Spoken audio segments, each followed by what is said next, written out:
And this society can give salary to its president, can give salary to its secretary, which provided it is a reasonable amount, they can give salary.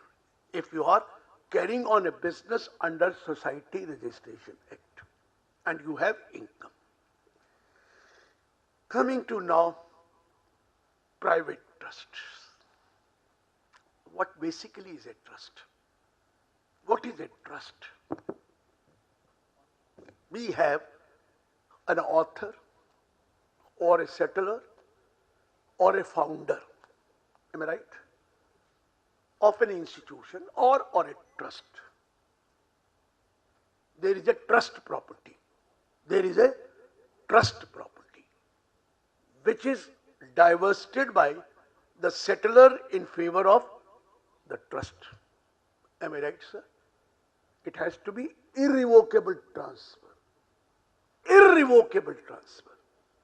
Because section 61 of the Income Tax Act says, where there is a revocable transfer of the asset by a person to a trust or any other institution, income from that asset shall be clubbed in the hands of the transferors, the settler. So therefore, 61 section will come. Therefore, that is not trust. Trust is irrevocable. That means whatever property you have parted with cannot be taken back. Yes, in certain cases it is said it cannot be taken back till the lifetime of the beneficiary. Wait a minute. There are two types of trust. If the beneficiary is a public at large, it is called a charitable or religious trust. If the beneficiaries are persons who are relatives and the friends of the settler, then it is called a private trust. That is the only difference between a public trust and a private trust. There is an author in public, there is an author in private. There is a trust property in public, there is a trust property in private. There is a trustee in the public and there is a trustee in the case of private also. Trustees. And there are beneficiary in public, that is at large, and there are beneficiary which are relative and dependents. So there is no difference between private or charitable except the beneficiary part is concerned. Am I right? Beneficiary. But trustee, private trust, who are made trustee? Either he himself becomes the trustee or his most reliable person becomes the trustee. And the trustee, although most reliable, will become, what will they become? You must have seen many movies of the past years, particularly Hindi movies. If you look up, there used to be a man called brother-in-law. Brother-in-law. The nearest is the brother-in-law, either the wife's brother or the sister's husband. Am I right? He is the brother-in-law. Basically, wife brother is more brother-in-law than the sister husband is the less brother-in-law. But all brother-in-laws are made a trustee. Brother-in-laws. What was the purpose of a private trust? I am not keeping well. I have small children, minor children. God forbids if something happens, who will look after those persons, those minor children? So I used to transfer my property to a trust, making the trustee as my brother-in-law, who is my wife's brother or my sister's husband. What for? That till my daughter or the son attains the majority or attain 21, please look after the trust. And the moment they attain the trust 21, we will dissolve and give them to me. And that brother-in-law will try to kill that person before 21. Villain. He becomes the villain. You see our Hindi movie Ram or Sham, Sita or Gita, or any old movie, there used to be one gentleman, Pran.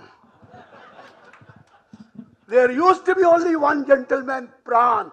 Always a brother-in-law either sister's husband or wife's brother, who used to become trustee. And the purpose was not to do the trust, but do mistrust and try to snatch away the property from them. Am I right or wrong? And ultimately he used to be killed. Am I right? The last. And the climax is over and the property is transferred. This was a concept of a trust. With beautiful concept means who will look after them? Mentally retarded child. Minor children. Not capacity to contract or do the work. At least they need money. They have to support their life. Who will look after them? Obviously, somebody named as managing the trust. And we are calling him trustee. Even for public trust, there are trustee. And for private trust also, there are trustee. Am I right or wrong? So in private trust, the trustee manages the affair. Now there are two types of private trust. I'm coming to now, please try to understand. Private specific trust and private discretionary trust. What is a private specific trust?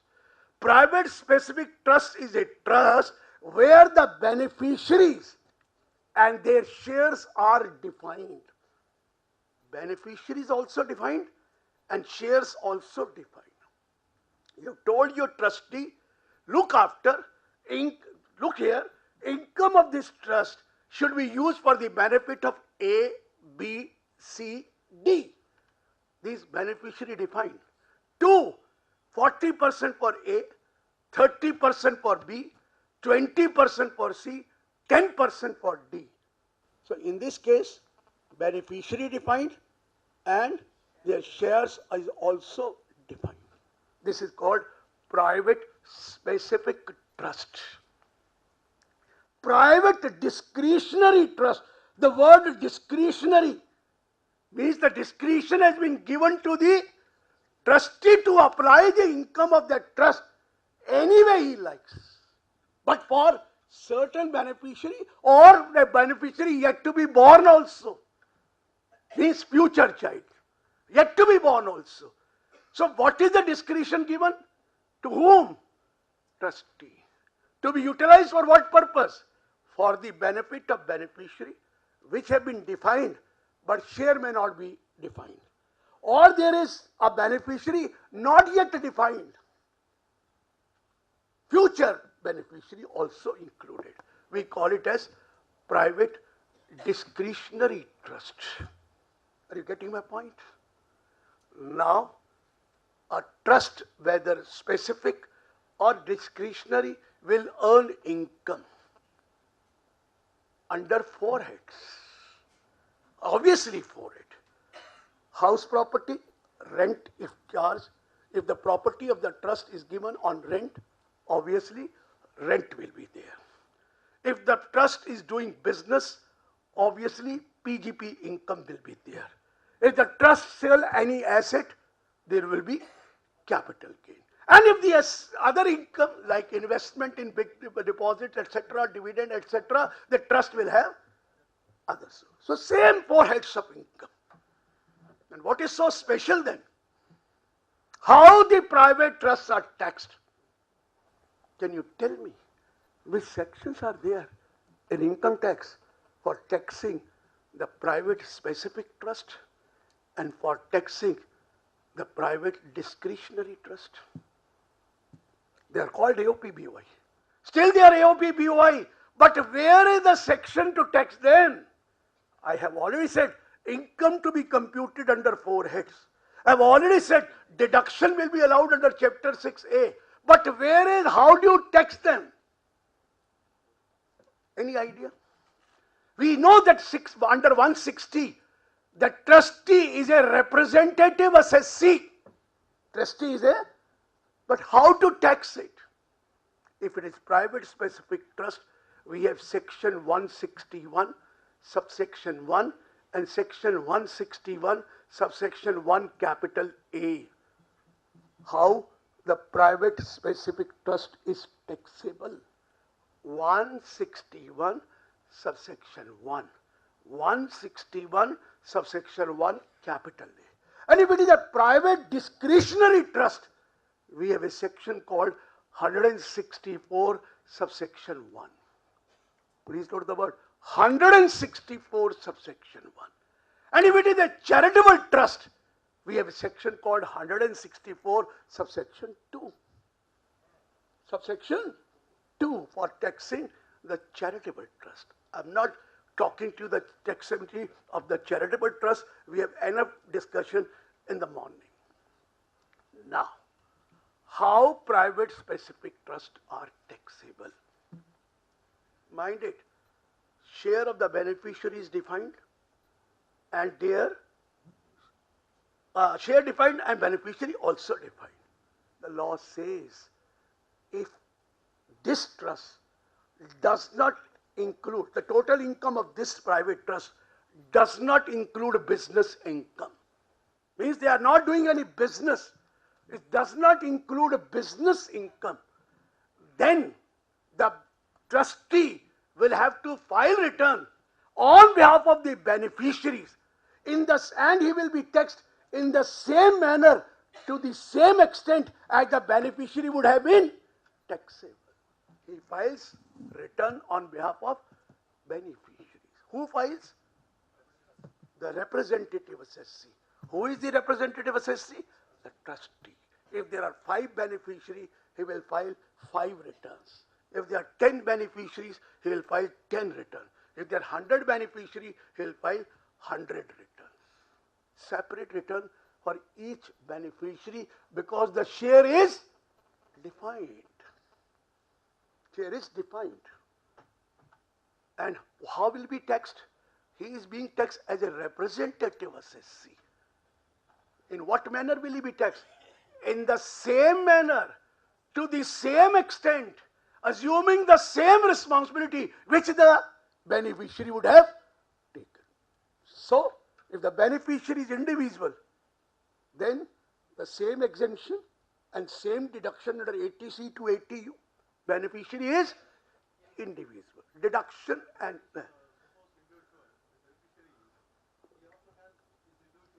come to that, sir. Wait and watch. I have yet started it. Each and every point will be answered. There is nothing to worry. Your point is well taken, but will be taken after some time. Okay? I said beneficiary will have, who will file a return? Representative assessee. On whose behalf? Beneficiary. How many returns? Number of beneficiaries. He can himself also be a beneficiary. Or he may not be beneficiary. If it is not beneficiary, his return will be filed separately and beneficiary return will be filed separately.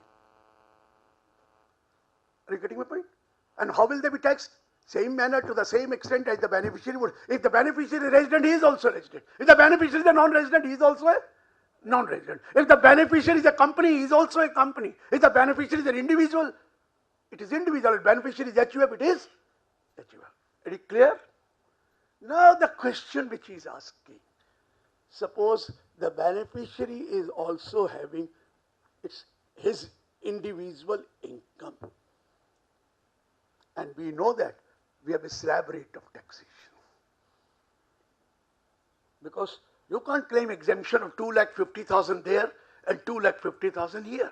You can't take 10% there and 10% here. It is an aggregate income which has to be taxed for that individual. But how do I know what is his equal income?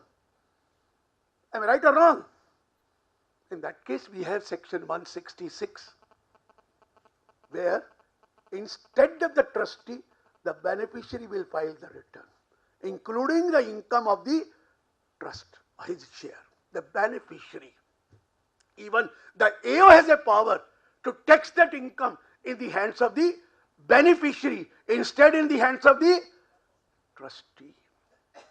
So if you are wise enough, you know that you have other income, please, the beneficiary should file the return. If you have no other income, who should file the return? Trustee should file the return. Or he may be given information that you please include this income also.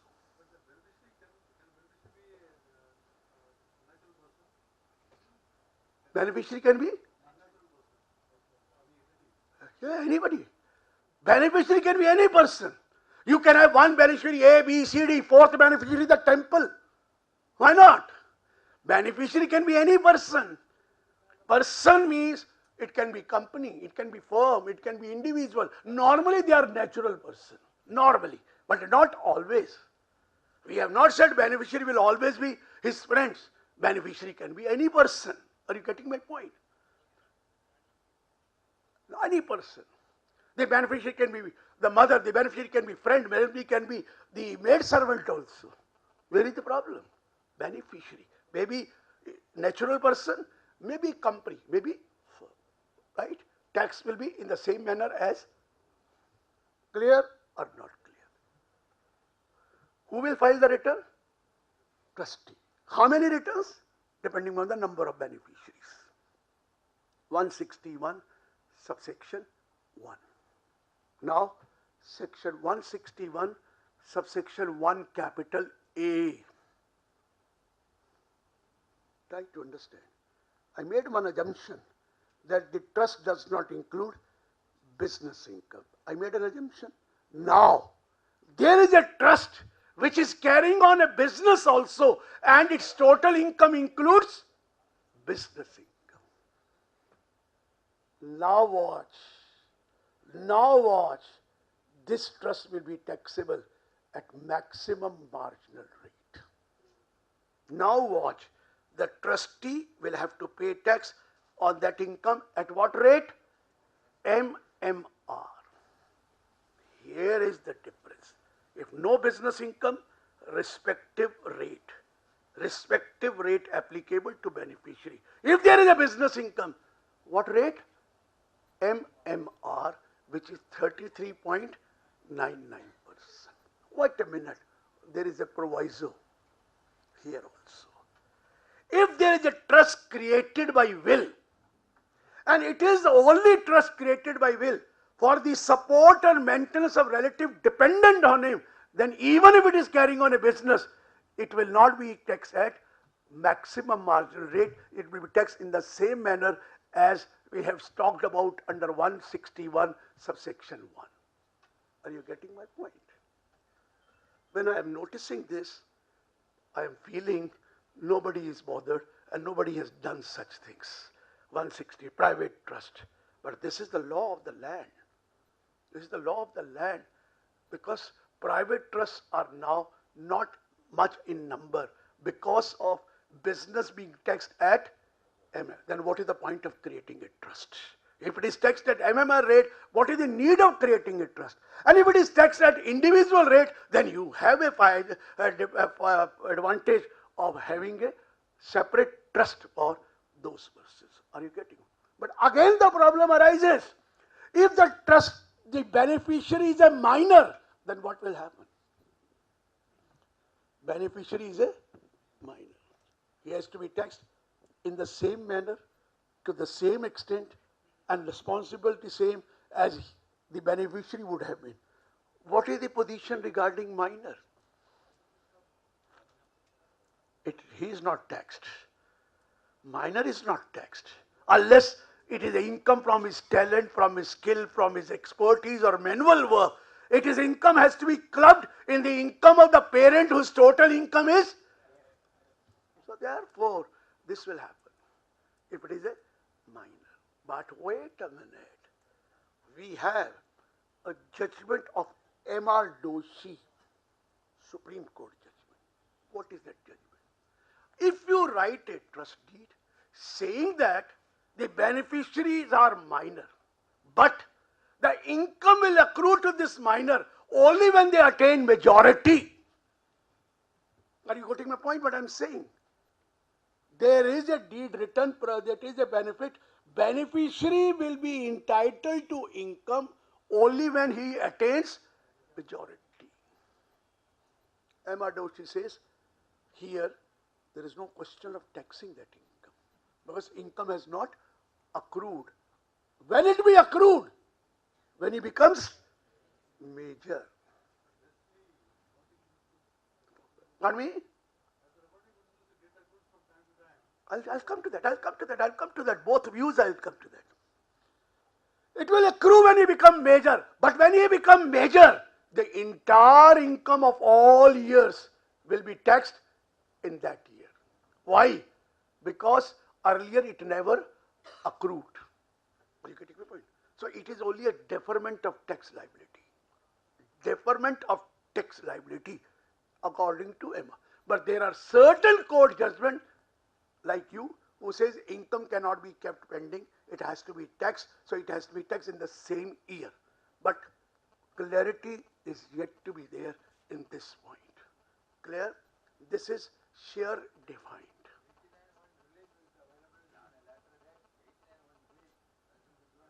Sir, 89(1) relief is only given in case of salary and no other thing. And please note, there is no section 89(1). Long back, 1 is gone. It is only 89. There is no subsection now in 89. But everywhere you read it, it is written 89(1). Sir, there is an income tax act here. It was lying there. Go back, see now, 89(1) do not have any subsection. But we still call it 89(1).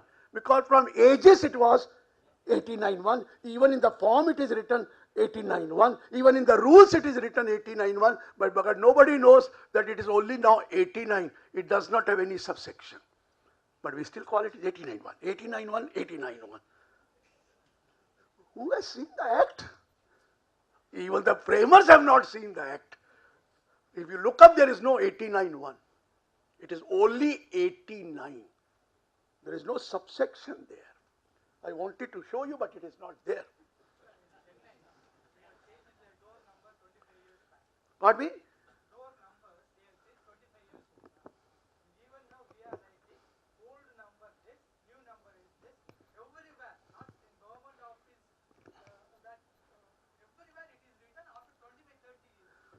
So this is what I am saying.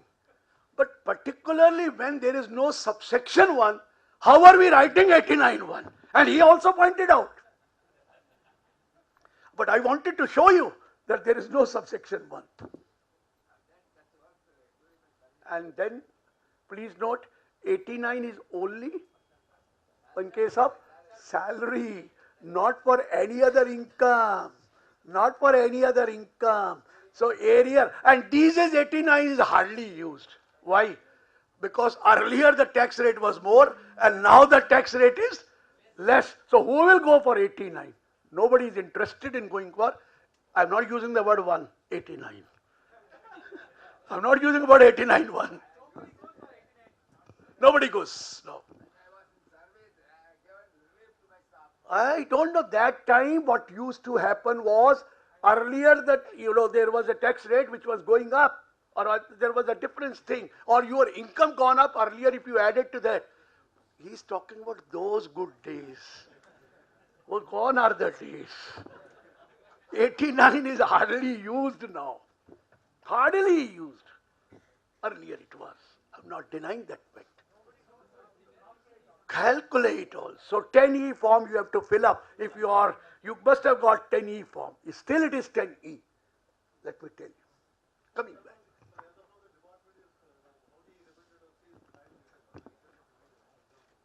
Sir, let me tell you, first thing is, whenever you file a return on behalf of the beneficiary, you need to have a PAN number of beneficiary as well as the representative assessee. PAN number of both are required. Because the representative assessee is signing the return on behalf of beneficiary. It is not a return of the trust, it is a return of the beneficiary. He is a representative assessee. Clear?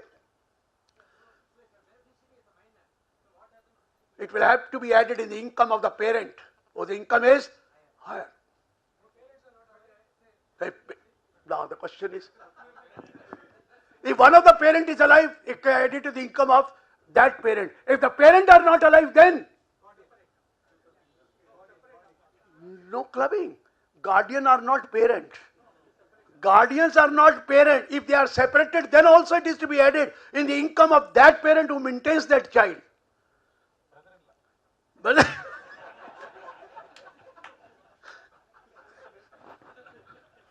so guardians are not parents. Nobody will assume the role now of as a trustee. I'm telling you. Minor income will be clubbed with the income of the parent. That means parent will have to include that income, not the beneficiary.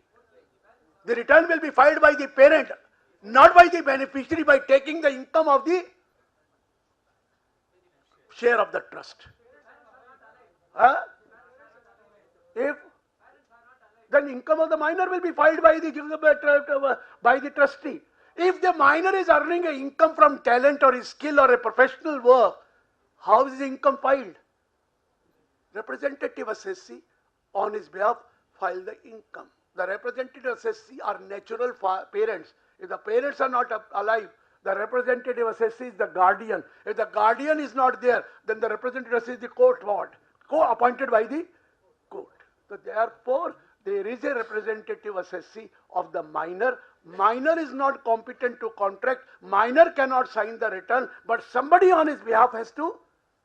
But it is a return of the minor, and he also gets the same slab rate if it is his income. If it is his income. But that is possible only when he has earned income from his talent, skill, manual work, or the parent are not alive.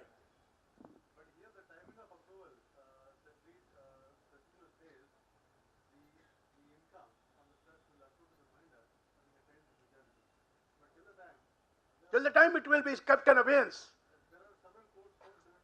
I told you, Mehmood Doshi, at that time Mehmood Doshi did not say anything about the taxability part. They said income not accrued. It will accrue when it becomes major. Sir, is there any view of department? Whatever is your view, it is a contrary view they have. They always have a contrary view unless you satisfy. So please don't bother. They are not aware. Do you think they know 161? We don't know 161. Do you expect them to know 161? They don't know even 166 is what is there. Coming back 164.1. Share indeterminate. It is discretionary trust. How will you tax now? It is beneficiary or not defined. So can you tax the beneficiary? No, you can't. Who will be taxed? The trust will be taxed. And who will file the return of the trust? The trustee will file the return of the trust. At what rate? Maximum marginal rate. Please note the word. Why maximum marginal rate? We do not know the share of the beneficiary. Wait a minute. But there is a proviso there.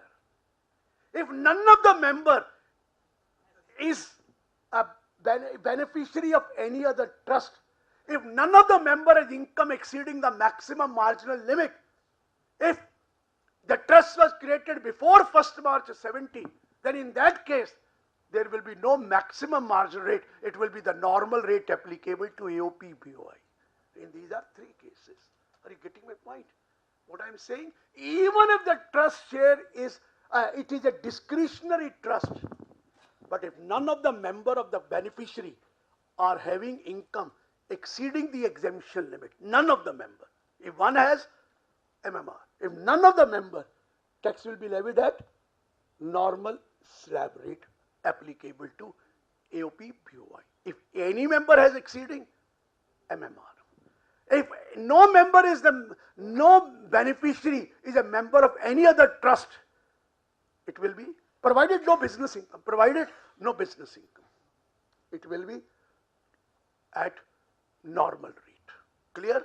Trust created before 1st March 70, normal rate. Coming to, it has business income also. This is proviso to section 164.1. If the trust where it is discrimination, the tax will be levied at MMR. What is that? Maximum marginal rate. But there is one exception again. However, if the trust is created by will, and it is the only trust created by will for support and maintenance of the relative of the trust, what you call the settler. Then in that case, even it is a business income, it will be taxable at normal slab rate. This is what is 164 1 read with proviso to 164 1. Complicated. Even the department also you have to make them read this is there. How will you do it? When you file a return, I told you return will be filed in form number 5 if it is a trust return. If it is beneficiary return, normal file. But if it is trust return, form number 5. There it will come whether taxable at MMR or at normal rate. Then you will tick it at normal rate provided you know the law. If you don't know the law, it will become MMR. Are you getting my point? If you know the, put it normal rate. It will calculate tax at normal rate. Otherwise, it will calculate tax at, if you don't tick or you tick MMR, it will calculate at MMR. The form to be filed is 5. Clear, sir? Charitable trust, I need not tell you. It is form number 7 to be filed electronically. Yes, sir.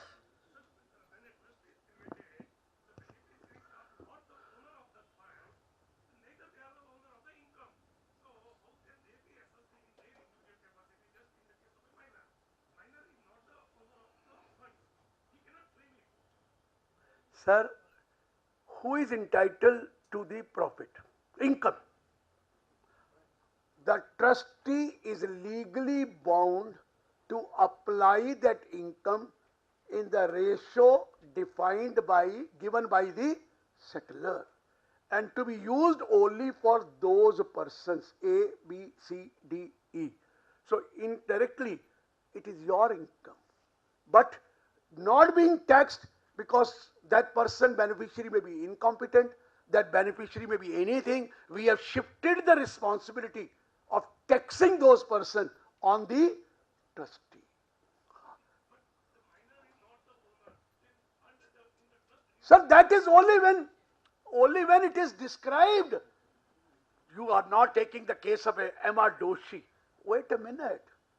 I said you can create a trust by writing that it will not accrue till he gets majority. But suppose you have not written that.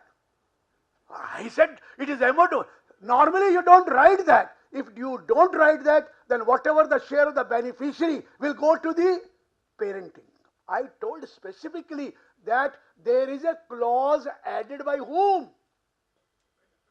By the settler, not the trustee. Trustee is nothing. He has to follow the wishes of the settler. The settler, the founder. So he said, please, the income will accrue only when he gets majority. The matter is over. But if he does not write that, income is accruing every year. Am I right? Clear? Any other? Yes, sir.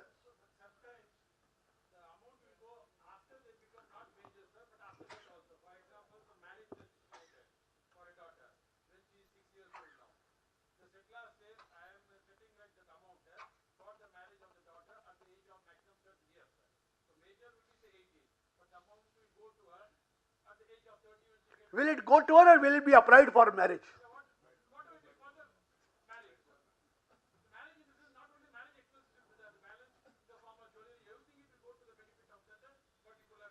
That's why the judgment is that you cannot postpone indefinitely.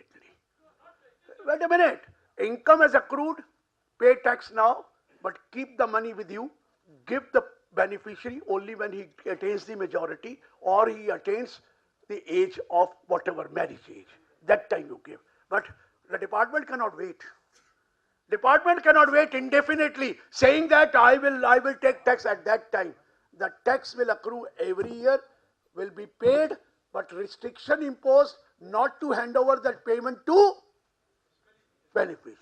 Keep with you, but pay tax on the behalf of beneficiary. Balance money, keep with you, and when she attains whatever the age, give the money to her or spend on her marriage. So you can't wait indefinitely. you will have to pay tax every year on behalf of beneficiary. No, no jaggle is I, but only in case of majority it is there. Minor. Only in minor Doshi judgment. But that judgment also has not discussed the law at length, because the judgment that was given at that point of time, minor income was not clubbed. At that time, minor income was not clubbed. But now minor income is clubbed. So wait and watch what happens. But this is the only thing. But don't think that income can be postponed indefinitely. Tax will be paid, money will be kept as a trust, as under trust on behalf of the beneficiary. Beneficiary will not be handed over. But income tax says, well, give me my money. You keep it for beneficiary, I am not concerned. So practically, are you saying that in the case of minor trust for a beneficiary, unless you have the contract, unless you have written that, it will not accrue. The wishes of the, say, it will not accrue year by year. It will accrue to him when he became majority. So on the 21st day, you pay the tax and take the money out. But in the All income to be included for all past years. It's a only deferment, and minor is not 21, 18. Deferment. You keep on accumulating, and whatever is the total income earned will be liable for tax in the hands of the, when he attained 18. So till 18, it doesn't get clubbed either with any of the parents or the settler or anybody. It just gets clubbed. Do you think that it is advisable? You don't get the benefit of slab. You don't get the benefit of slab. At that time, whatever the benefit of slab you will be given, the balance will be taxable at 30%. If it is now taxed, it is taxed at slab rate. So it is up to you to do it. But this is the law at the moment, which I am saying. M.R. Doshi, coming back.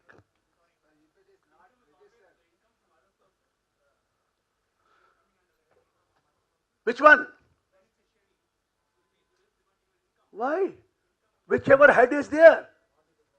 Whatever is the head is there. Who is being taxed?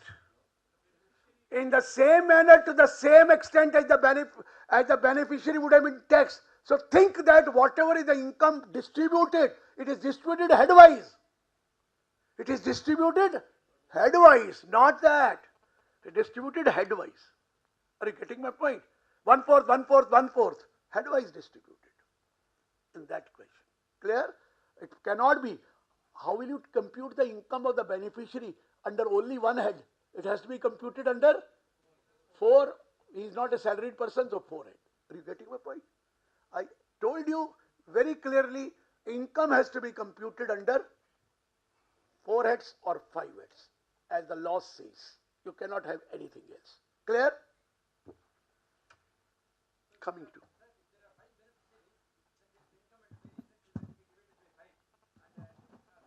In the same manner, at the same time, whatever is benefit share, suppose it's 30, 30, 20, whatever is the share, do it in that fashion. And calculate separate income of those persons and file their return. File their return. Are you getting my point? Who? You are talking about share defined or not defined? Defined, different return, but taxable at maximum marginal rate. Beneficiary, return of beneficiary, but beneficiary will be taxed at MMR. If they defined not, then return of the trust. Under 161, it is not the return of the trust, it is the return of the beneficiary filed by representative assessee. And under 164, it is the return of the trust filed by the trustee. On behalf of whom? Trust, not the beneficiary.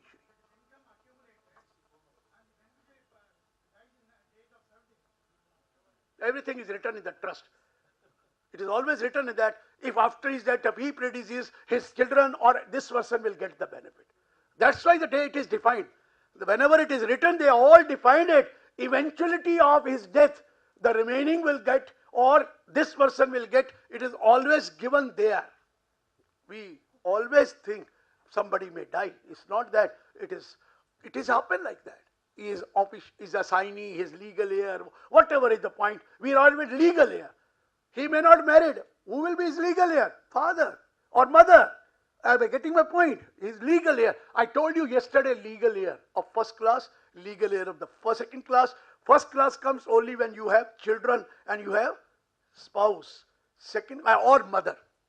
In first class, mother comes. So what happens? If he is unmarried and he dies, who is the legal heir? Mother, if she is alive. If mother is not there, who is the legal heir? Not married, father. If the father is not alive, who is the legal heir? Siblings. Who are the siblings? Brother and sister, second class. So we have that Hindu Succession Act if it is intestate. I told you. Coming back, somebody was asking something. Huh? Sir, everybody asked me question. Nobody asked question to others. I don't know why. Tell me. No tax planning aspect left unless it is a genuine trust for the benefit of those persons who are mentally incapacitated or they are not competent to contract. Otherwise, there is absolutely no benefit of a private trust now, because if it is taxable to MMR, what is the use of creating a trust and a file? But yes, genuine trust are there. You get a separate file for those persons. Are you getting it? I have created trust for my spouse along with my children. They are not earning. So, they will be taxed and they will each be given separate exemption or not. Am I right or wrong? They each will be given separate exemption. So, it is a benefit. As far as you get the benefit of slab rate, it is useful. If there is a benefit of, if it is MMR, it is rather disadvantage because MMR is 33.99%, whereas it may be only 30% plus 3%. Surcharge may not be there also. So it is planning. You have to do what for you are doing. Now genuine trusts are acceptable. Non-genuine trusts were created in Gujarat. It was all private trusts created only for the benefit of taking exemption, which now are of no use, which are of no use. Yet this private trust concept has come recently. Why? I tell you. Because Mr. Chidambaram came out one thing that we may impose inheritance tax. You noticed that point? The day inheritance tax was added, people started creating private trust because of perpetual entity, so that inheritance tax may be avoided. That was the reason. You know, we are very clever. The day something happens, the chartered accountant starts thinking, now how to manage, how to plan out. Does it or doesn't do it? He does it. And he has a mind to apply. He has a mind to apply. You have heard of that Rajdhani Express anecdote which I normally come out with? Not. Even if it is, somebody wants to hear again. That's why, you know what happens is, 4 chartered accountants and 4 engineers were traveling in a train from Delhi to Mumbai. When you sit in a train, you get friendly very soon. You start talking to each other. When you sit in a plane, nobody talks to you. Am I right or wrong? He will see this side, you will see the other side. He says, you may be a big man, I am bigger than you also. Nobody talks to each other. But the moment you sit in the train, don't you start talking? Who are you? What are you? What are? So, chartered accountant asks, who are you, sir? Sir, we are engineers. Very good, very good. Who are you, sir? Sir, we are chartered accountant. You are chartered accountant? Yes. You must be doing planning. Sir, our job is to do planning. What planning do you have done today? Sir, we are 4 chartered accountants, taken only 1 ticket. How can be possible? He says, wait and watch. The TT comes. All the 4 chartered go to 1 toilet. TT must be thinking there is only 1 man inside. He knocks at the door, ticket please. When one hand comes out, shows the ticket, and the TT walks away. The engineers are watching. What a wonderful thing. 1 ticket, 4 chartered accountant. What a planning. After a few days, they are now traveling to Pune. This where engineers are also happy. What happened? We have also taken one ticket. Okay. Sir, how many tickets? Sir, no. Sir, how many tickets? Sir, we have not taken any ticket. How can it be possible? Wait and watch. The TT comes. 4 chartered accountants go to one toilet, 4 engineers go to the another toilet. One chartered comes out of the toilet, knocks at the door of the engineer, ticket please, takes the ticket and goes to his toilet. What is that? Planning.